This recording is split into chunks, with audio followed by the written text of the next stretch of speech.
City कोतवाली थाना प्रभारी आशुतोष राजपूत ने सभी दुकानदारों को दी समझाइश कि अपने सामान को दुकान की सीमा में ही रखें ताकि लोगों को परेशानियां न हो।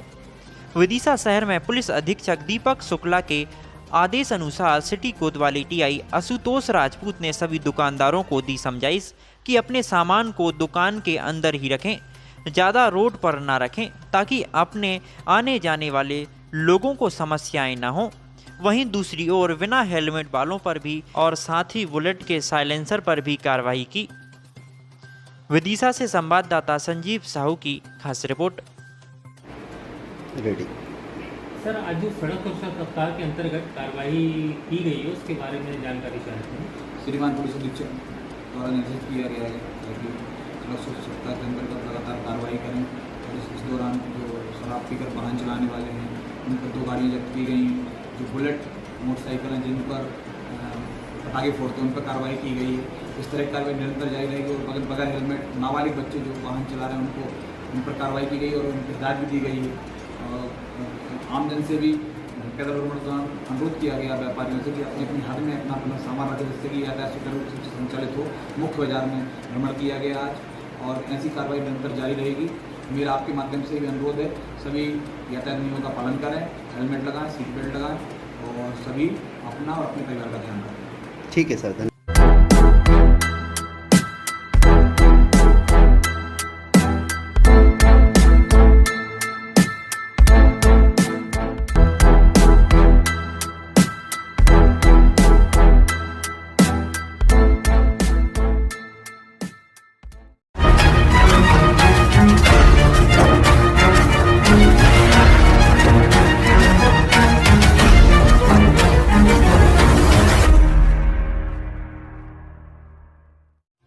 ग्रीष्मकालीन मौसम आने से पहले ही आंधी तूफान और आए दिन आगजनी की घटनाएं देखने को मिल रही हैं।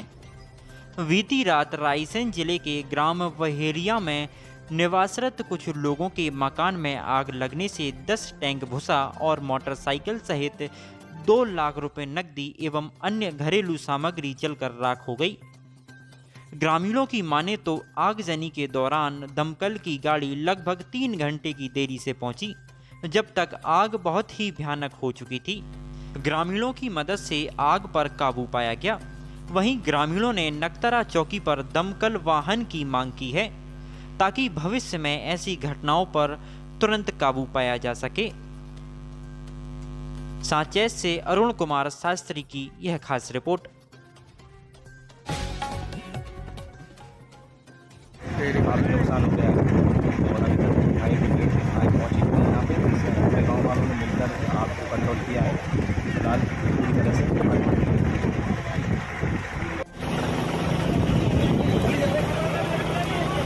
आप देख रहे हैं ग्राम बहेड़िया में ये जो नरवाई में आगे लगी थी उससे पूरा मकान, मोटरसाइकिल, अनाज, रुपया, पैसे सब जल गए। ये देख रहे हैं आप, ये देखो।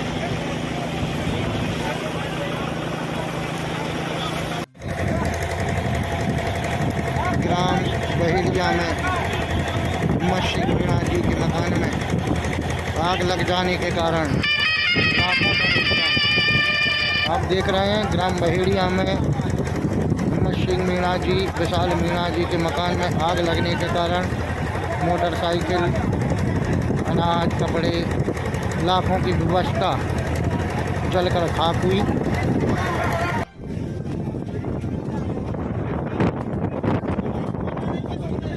ग्राम बहेड़िया में ये देख रहे हैं आप, मकान, अनाज, मोटरसाइकिल, गाड़ियाँ सब जल गई।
1 घंटा लेट आए, 1.5 घंटा।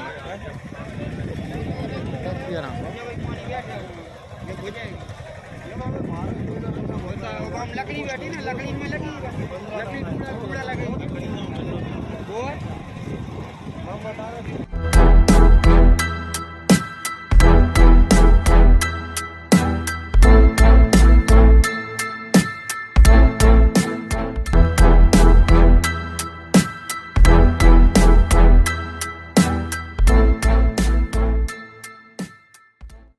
सिलवानी में हुई हत्या से पीड़ित परिवार की मदद करने समाजवादी पार्टी के प्रदेश महासचिव चौधरी मुदस्सिर सलीम आए सामने व मुख्यमंत्री को भी लिखा पत्र। रायसेन पुलिस अधीक्षक के अनुसार विगत 19 अप्रैल को रायसेन जिले की सिलवानी तहसील के ग्राम पाठा पौड़ी के एक अज्ञात लाश विक्षिप्त स्थिति में मिली थी। उक्त लाश को कल्लू चुड़ार के रूप में उसकी पत्नी ने पहचाना था। बाद में पुलिस जांच में सामने आया कि कल्लू चुड़ाल ने कर्ज से परेशान होकर अपनी बीमा पॉलिसी निकलवाने के लिए षड्यंत्र रचते हुए अपने ही दोस्त सलमान खान को सिलवानी बुलाया और वहां उसकी हत्या करके चेहरा बिगाड़ दिया। और कल्लू की पत्नी जो इस षड्यंत्र में शामिल थी, उसने सबको कल्लू के रूप में पहचाना।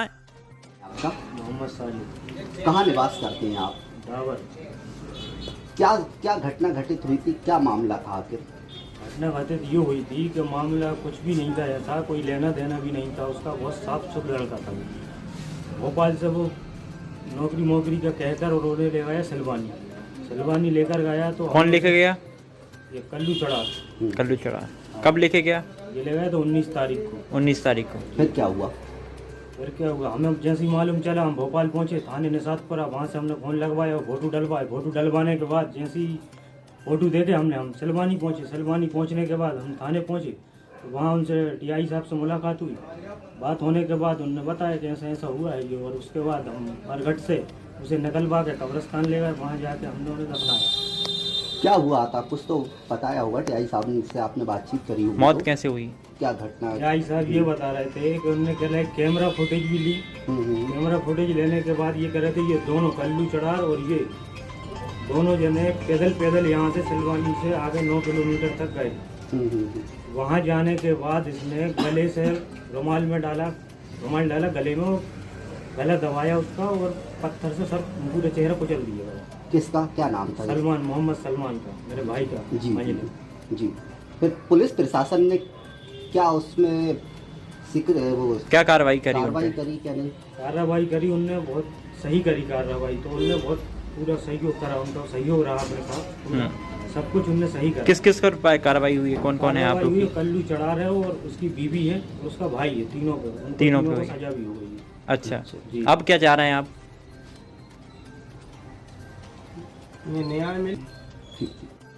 मृतक सलमान खान अपने बचपन में ही माता पिता को खो चुका था। उसका पालन पोषण उसके बड़े भाई ने किया था। चौधरी मुदस्सिर सलीम ने कहा है कि एक निरपराध मुस्लिम युवक की हत्या इतने बेरहम तरीके से की गई है, वह भी ईद के 3 दिन पहले। इस घटना ने कलेजा चीर दिया है। साथ ही मुदस्सिर सलीम ने कहा है कि प्रदेश के मुख्यमंत्री शिवराज सिंह चौहान से अपील करते हुए वे इस मामले को उच्च स्तरीय जांच करवाएं और पीड़ित परिवार को मुआवजे के लिए 50 लाख रुपए एवं सरकारी नौकरी दें, जिससे गरीब अपना पालन पोषण कर सके। विदिशा से ब्यूरो चीफ रंजीत सिंह ठाकुर के साथ MP24/7 न्यूज़।